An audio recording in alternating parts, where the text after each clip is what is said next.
Salut tout le monde, bienvenue dans cette nouvelle vidéo sortira sur la chaîne Dans l'objectif de Farander et également dans le bazar de Farander puisqu'on est à nouveau sur un petit film d'horreur, donc film qui s'appelle Wake Up. Voilà, film qui est sûrement sorti en 2023 au Canada mais sorti en France en 2024 puisque c'est un film franco-canadien de mémoire. Donc je vais enregistrer ma diapo, ok on est bon et on va pouvoir en parler. Donc voilà un peu l'affiche du film, voilà, qui est, ma foi, plutôt sympa, et qui, voilà, finalement le film n'est pas vraiment à la hauteur de l'affiche. Donc l'affiche technique, réalisateur, donc François Simard, Anouk Wissel et Johan Karl Wissel, sûrement un couple.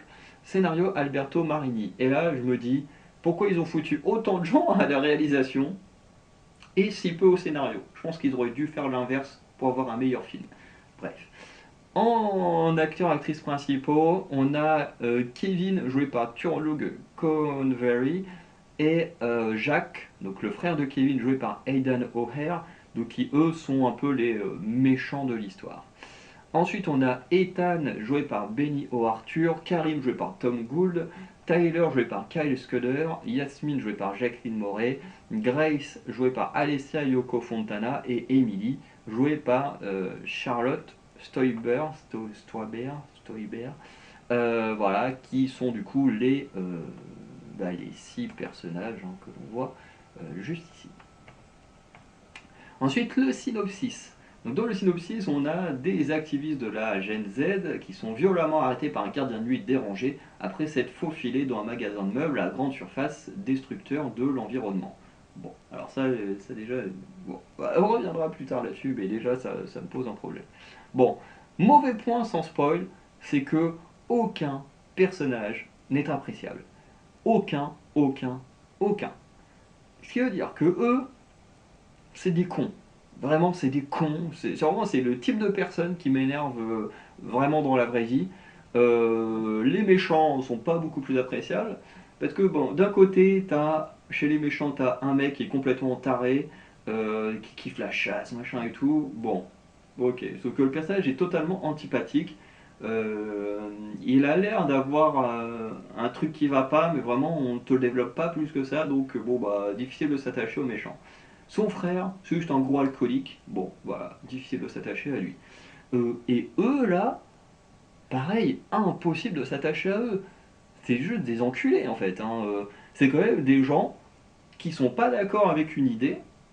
Certes, dans le film, on nous dit que l'entreprise, enfin, les magasins où ils vont, euh, en gros, euh, pour créer leurs meubles, déforestent la forêt amazonienne pour avoir tous ces meubles-là. Et du coup, bah forcément, ça détruit la nature, ça détruit la faune et la flore. Enfin, la flore, j'ai déjà dit, mais ça détruit la faune également.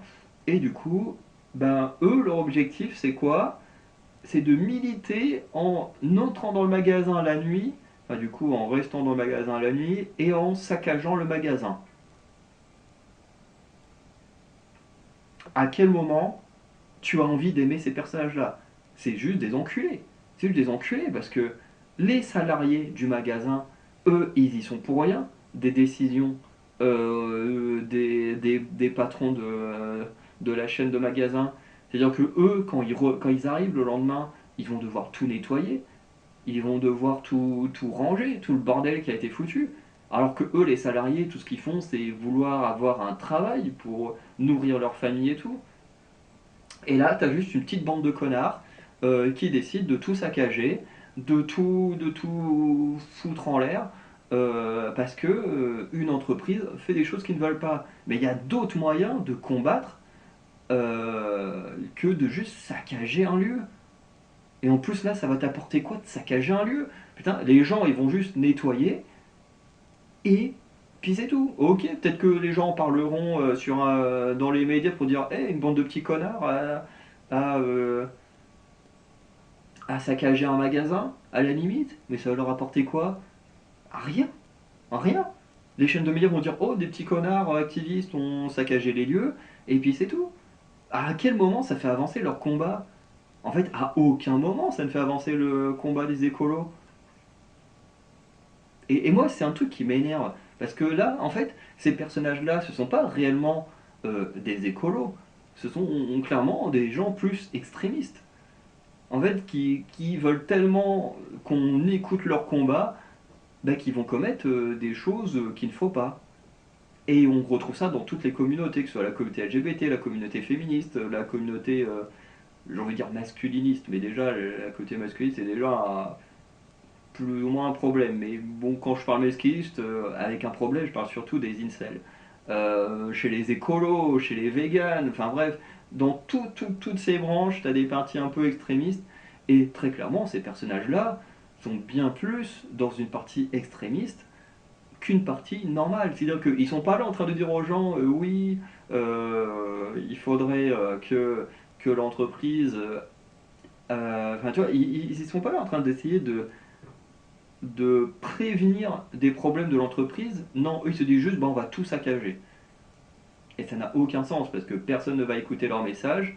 Et puis, ben, du coup, ça ne va faire avancer personne, aucun combat. Donc, en fait, moi je suis désolé, mais je regarde ce film, je me dis, on a une bande de connards qui vont se faire tuer par un connard. Et c'est tout. En fait, à aucun moment, en fait, j'apprécie les personnages. Donc, ce qui fait que quand des gens vont se faire buter, ben, en fait, j'en ai rien à foutre. J'en ai rien à foutre. Parce que aucun personnage est agréable et cool et tout. Je veux dire, voilà, on s'en bat les couilles en fait des persos. Alors peut-être que des gens écolos vont se dire ah putain ils sont trop cool et tout. Bon alors déjà s'il y a des écolos qui pensent ça, c'est que bon à mon avis ils sont déjà pas très loin de, de vriller dans la mauvaise pente des écolos quoi. Parce que ceux qui militent, qui font des bonnes actions pour l'écologie, eux je les respecte. S'il y a vraiment des gens dans la vraie vie qui se disent que ce que eux dans le film ils font c'est cool, c'est que bon bah déjà pour eux j'ai aucun respect. Voilà. Mais vraiment les personnages, j'ai rarement vu des films où aucun perso tu peux t'y attacher. Autre mauvais point sans spoil, c'est certains points du scénario. Alors j'ai trouvé que c'était pas trop dérangeant parce que ça spoil pas vraiment. De toute façon c'est un slasher, donc les slashers il n'y a pas vraiment de choses à spoiler. Surtout qu'en plus à aucun moment tu as une explication de pourquoi le méchant est taré. Vraiment, on te l'explique jamais. Donc au final, t'as rien à spoiler parce qu'en fait, tu suis juste un film, bah, slasher classique, un mec qui tue des gens. Enfin, un méchant qui tue des gens. En tout cas, t'es clairement sur un méchant qui tue d'autres connards, quoi. Donc voilà. Euh, donc au final, bah, le scénario, il peut pas être. Alors j'ai quand même mis des trucs dans une partie spoil quand même pour des trucs un peu plus précis, je crois. Mais en réalité, le film, bah, t'as rien à spoiler, quoi, hein, très clairement. Mais déjà, des choses qui ne vont pas dans le scénario, c'est les salariés irresponsables. Ce qui veut dire qu'en fait, tu as ce personnage de Kevin, tu as son frère, qui sont embauchés dans une entreprise, alors qu'il n'y a rien qui va avec eux. Tu vois le frère, il s'empile un pack de canettes de bière la nuit.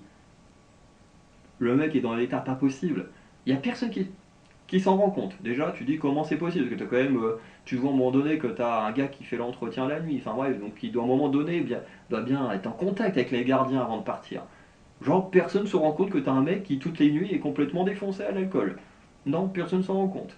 Lui, à la base, il était censé se faire virer. Quand même, t'as son supérieur, bon déjà, le supérieur qui est pas très responsable non plus, hein, parce que au lieu de lui dire, bon gars, voilà, tu t'es mal comporté avec une personne dans le magasin, donc coup, bah, on te fout à la porte, non, le mec il l'insulte, il le rabaisse.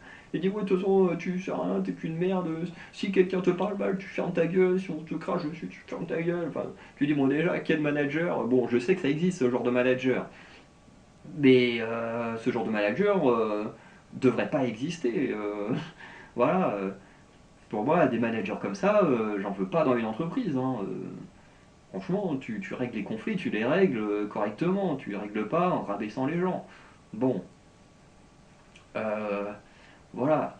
Euh, Ensuite, tous ces trucs-là, en fait, pour moi, ça sort un peu du film.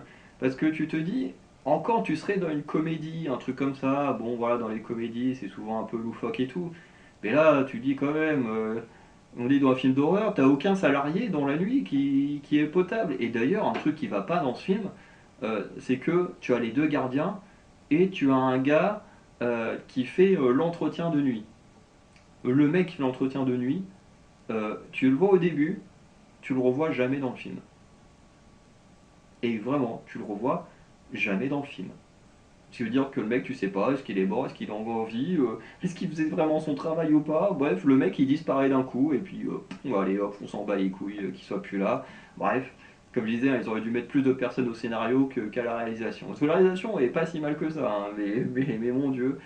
Et un autre point, alors qui est pas non plus, parce qu'on va revenir dessus dans les bons points, mais c'est un peu ce hasard. Tu te dis comme par exemple, il y a des écolos qui viennent militer pour la mort des animaux, notamment en Amazonie, et comme par hasard, comment dire, le, le gardien de nuit complètement taré, comme par hasard, c'est un adepte de la chasse. Bon, tu te dis quand même, le hasard, il a quand même bon dos, quoi. Franchement, les mecs, t'as une chaîne de magasins qui veulent attaquer, comme par hasard, ils tombent sur celui où le gardien de nuit, c'est un chasseur. Franchement, les hasards comme ça, je trouve que c'est quand même un petit peu gros dans le scénario, quoi. Qui tombe sur un cinglé qui va les buter, bon, c'est l'objectif du slasher, mais là, voilà, je trouve que le hasard, il est quand même un peu gros. Bon, dans les bons points avec spoil, le fait que d'avoir cette idée-là, je trouve que c'est quand même plutôt pas mal. C'est un peu. Ça sort un peu de nulle part dans le film, quoi. Un chasseur qui travaille dans un magasin de nuit. Enfin, bon, à la base, il travaille pas de nuit, mais bon, pour sa dernière chance, il se retrouve à faire la nuit avec son frère. Euh, mais en soi j'aime bien l'idée d'opposer deux camps. Donc le camp de ceux qui veulent protéger la nature, les animaux et tout ça, et les chasseurs. En sachant que dans les deux camps, tu as des bons et des mauvais. C'est-à-dire que même si moi personnellement je déteste la chasse, d'ailleurs je crois que j'ai fait une faute d'orthographe dans mon diapo, mais personnellement je n'aime pas la chasse, mais ça n'empêche que je n'aime pas la chasse ou la pêche, je peux comprendre certains d'entre eux. C'est-à-dire que certains d'entre eux sont là pour réguler certaines populations animales, puisque certaines populations animales sont dangereuses pour l'écologie et tout. Donc, je peux comprendre que certains chasseurs soient utiles ou certains pêcheurs. Mais ça n'empêche qu'effectivement, la chasse de masse, la pêche industrielle, tout ça, effectivement, ça, on peut très clairement la combattre. On comprend que ça ne devrait pas exister. Tuer pour le plaisir des animaux, ça ne devrait pas exister. Voilà. Tu vis à la campagne, entre guillemets, tu tues pour te nourrir, à la limite, c'est compréhensible. Tu tues pour le plaisir, non. Voilà, ça je le comprends. Mais chez les écolos, c'est pareil. Chez les écolos, tu as du bon, ceux qui vont militer correctement pour protéger la nature, protéger la nature et les animaux. Et tu as aussi des connards là-bas aussi. Voilà, tu as des mecs comme, je crois que c'est Paul Watson, qui a tué des gens pour ça. Hein, et qui maintenant se retrouve le cul entre deux chaises, parce que s'il est envoyé au Japon, le petit gars, il fera pas le malin. Et t'as ceux du film, qui eux décident juste de saccager des lieux, parce que voilà, en plus ils trouvent ça amusant, de saccager des lieux, parce que soi-disant, pour eux, ils pensent que ça va faire avancer leur combat, alors que non. Voilà, les gens, voilà, pas très ouverts d'esprit, c'est pas fou. Alors là, mélanger les deux, entre un mauvais chasseur et des mauvais écolos dans le même film, et qui vont se confronter, parce que bon, je pense que quand ils ont écrit le film, ils se sont dit oh là là, ça va être trop bien, des gens qui protègent la nature, voilà, qui sont traqués par un chasseur, tout le monde va détester le chasseur, on va défendre les écolos. Sauf qu'en fait, non, ils sont tous cons dans ce film. Voilà, c'est pas des écolos que tu as envie de soutenir. Je veux dire, qui a envie de soutenir ces mecs-là, quoi? Personne, personne veut les soutenir. Bref. Et mais dans l'idée, j'aime bien. Après, j'aurais aimé que ce soit plutôt dans un autre contexte. Parce que là, le contexte du ouais, on a des écolos, t'as une chaîne de magasins, c'est Ikea. Hein. Vraiment, très clairement. La chaîne de magasins, elle porte un autre nom dans le film, mais c'est très clairement Ikea. Hein. Le magasin où on te vend des meubles et tout avec des sortes de mini-pièces, tu vois, un peu comme si tu avais déjà la pièce constituée et tout, c'est très clairement du Ikea. Le sort de hangar à la fin qui fait plein de meubles et tout, c'est très clairement Ikea. T'as un parti resto, mais vraiment le truc c'est Ikea, hein. C'est très clairement Ikea, hein. Voilà, qu'ils ont revisité, mais le magasin, tu vas dans le Ikea de ta ville, bon, faut avoir un Ikea dans sa ville, hein, voilà, faut commencer à vivre dans des grandes villes. Mais tu vas dans ton Ikea, c'est exactement le même magasin, quoi. Et, euh, et du coup, là, le hasard que dans un Ikea, tu aies un gardien de nuit, chasseur, et des écolos qui se disent putain, t'as plein d'Ikea, on prend celui-là qui est le plus proche de chez nous, et boum, tu tombes sur un chasseur, je trouve que c'est un peu gros. Mais le film aurait pu être fait autrement. Tu veux mettre en avant des écolos et des chasseurs, mais va dans une forêt, va dans un lieu lié à l'écologie. Et là, le film, il aurait été encore plus intéressant. Parce qu'en plus, ils veulent militer pour l'Amazonie. Eh bien, fais ton film en Amazonie. Entre des écolos qui viennent militer, essayer, je sais pas, de manifester, d'empêcher les machines de détruire la forêt, ou voilà, de tenter des trucs. Et là, parmi ces gens-là, tu pourras avoir un taré, du coup, qui effectivement va se débarrasser petit à petit des militants. Et là, le film, il aurait été beaucoup plus intéressant dans cet affrontement chasseur-écolo. Bon, même si, bon, on aurait plus été entre destructeurs de la forêt et écolo. Mais en soi, le schisme entre chasseur et écolo, je l'aime bien, mais je trouve qu'il aurait pu être beaucoup mieux abordé que la façon dont il est abordé dans ce film. Mais on va pas chipoter, il faut quand même donner un ou deux bons points à ce film, hein. Bon, autre bon point, pourquoi j'ai mis avec spoil alors qu'il n'y a pas de spoil? N'importe quoi. C'est parce que j'ai dû copier ma diapo de celle de Lara Croft. Et du coup, ça donne de ça. Bon, l'idée du lieu, encore une fois, quand on embrique toutes les idées, bon, ça marche pas trop. Mais dans l'idée d'un film d'horreur dans un magasin, je trouve ça plutôt sympa. Si on avait enlevé, tu vois, si on avait juste eu des petits branleurs qui viennent foutre la merde dans un magasin avec un gardien de nuit qui vient s'occuper d'eux, bon, là, le film aurait beaucoup mieux fonctionné. Voilà, dans l'idée. Mais je trouve que l'idée d'un film d'horreur de nuit dans un magasin, bah, je crois pas en avoir déjà vu. Donc je trouve l'idée plutôt sympa. Même si j'avais déjà vu un film français qui était complètement nul. Je crois que le film est aussi sur Netflix, ça s'appelle... Enfin, ce film-là, Wake Up, il est pas sur Netflix, hein. C'est juste que j'ai fait une vidéo tout à l'heure qui était sur Netflix. Enfin, sur un film de Netflix. Bref. Mais le film Walter, normalement il est sur Netflix, c'est de la merde, c'est de la merde, c'est un film français sur un gardien de nuit, enfin un mec qui fait la sécurité dans un magasin ou dans une entreprise, je sais plus, et t'as des gens qui viennent cambrioler le truc, et bah du coup ouais, c'est plus un film d'action que, enfin film d'action quoi, qu'un film d'horreur, mais franchement c'est nul à chier. Mais du coup cette idée de voilà de gens qui survivent dans un magasin. J'avais déjà vu ça dans le genre action, même si c'était très nul. Là, on a le cas version horreur, c'est plutôt sympa. C'est plutôt sympa parce que je pense qu'on doit être beaucoup assez dit que ça doit être cool, tu vois, de faire un concept où tu restes dans un magasin la nuit.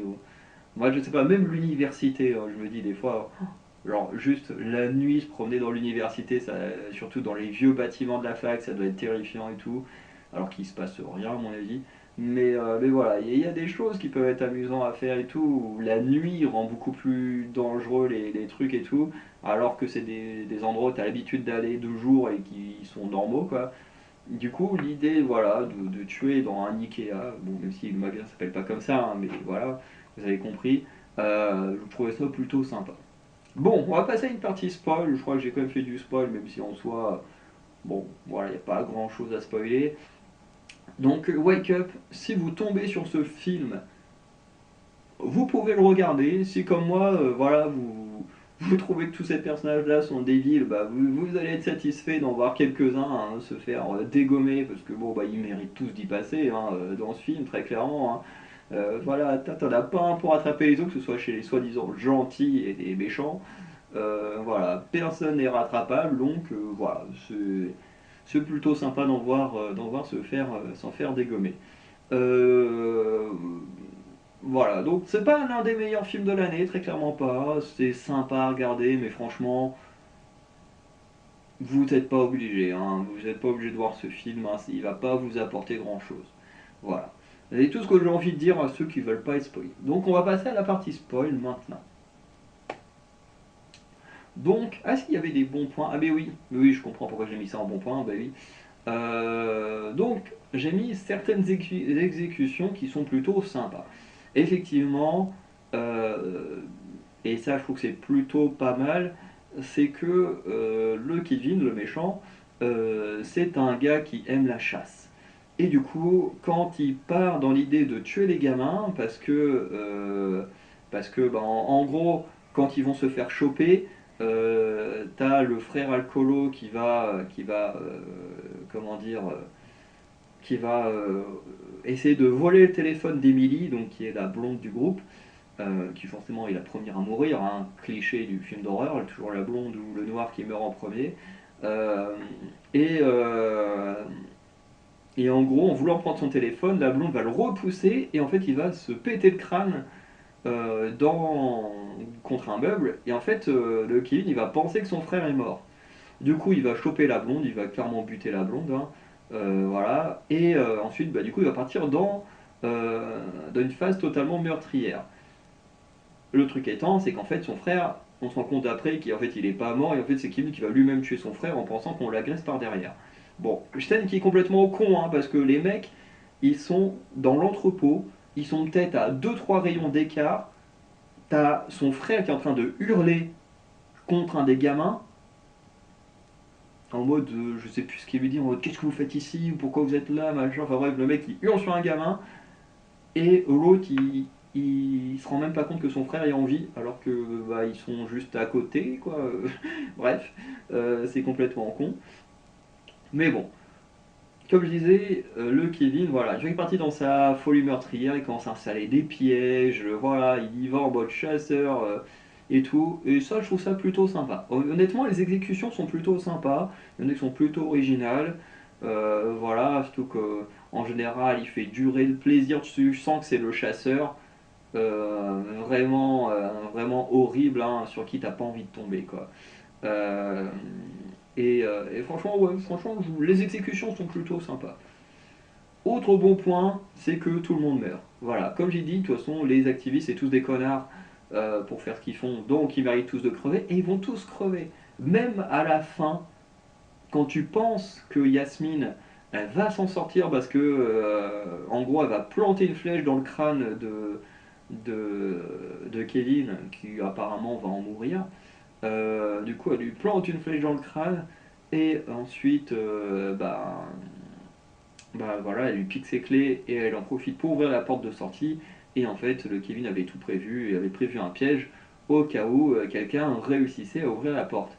Ce qui fait qu'au final, quand les policiers arrivent à la fin, ils remarquent que tout le monde est mort, les six gamins, Kevin, son frère, bref, tout le monde est mort. Bon, ce qui est complètement débile, c'est que le magasin a été nettoyé, il a dû être rangé, il a dû avoir du restock de fait, et pourtant tu as un piège qui est resté actif et qui va buter un enfant à la fin du film. Bon là tu dis ok, c'est le genre de truc. En plus la scène tu te dis putain, qui a survécu? Tu dis est-ce que Kevin a survécu ou pas? En fait non, en fait tous les persos sont vraiment morts, c'est juste que, encore une fois, tout le magasin a été nettoyé, a été rangé, a été machin, mais non, il y a un piège qui est resté. Enfin bref, voilà, ça c'est un peu con. Mais le fait que tout le monde meurt, j'ai trouvé ça plutôt bien. Voilà, on peut conclure. Voilà, un film plutôt moyen, hein, voilà, ça vaut pas grand chose.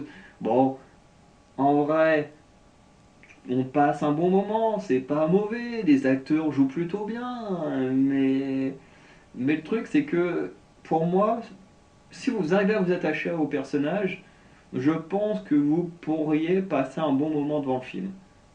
Ou plutôt un meilleur moment que moi. Parce que je vais pas dire que j'ai pas non plus passé un mauvais moment, hein. Voir des gens que je déteste se faire buter, bon, bah, c'était plutôt sympa. Mais si vous attachez au personnage, vous pourriez passer un meilleur moment. Le truc, c'est que moi, les personnages, je m'y attache pas du tout. C'est vraiment le genre de personnes que je déteste dans la vraie vie.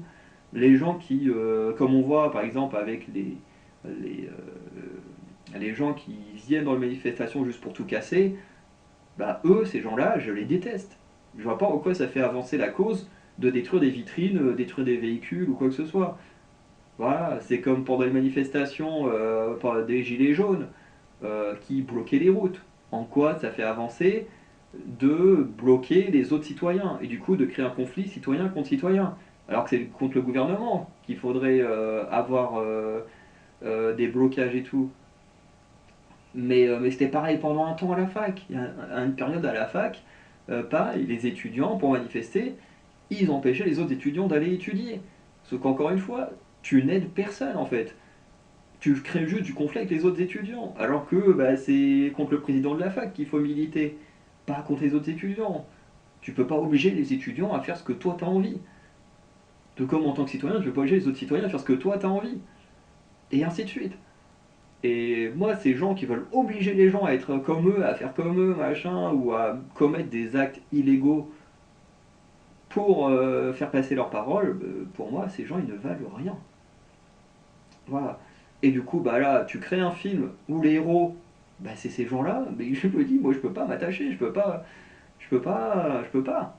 Et du coup, ben, l'impact émotionnel que tu es censé ressentir quand ils sont traqués, qu'ils ont peur, machin et tout, ben, en fait, moi, je l'ai pas, ça. Il y a des films où je le ressens, où je me dis, oh non, machin, j'aimais bien ce perso, bon, bah, dommage, il est mort. Bah, ici, je l'ai pas. Au contraire, j'avoue, il y en a un qui meurt, je fais, bon, allez, hop, c'est bien fait pour sa gueule, allez, hop, on passe au suivant. Et voilà. Donc, en fonction de de ce que vous pensez, ben voilà, vous pourrez peut-être vous attacher au perso ou non, mais en tout cas, moi je m'y attache pas, voilà, j'y arrive pas avec ces persos-là. Et voilà, donc dites-moi ce que vous en avez pensé, moi ça m'intéresse, hein, mais si vous l'avez vu, mais franchement, c'est pas du grand cinéma. Donc, n'hésitez pas à liker, vous abonner, à laisser un petit commentaire, à laisser un petit don si vous en avez l'occasion et l'envie. Et sinon, on se dit à très bientôt pour de nouvelles vidéos. Allez, ciao tout le monde.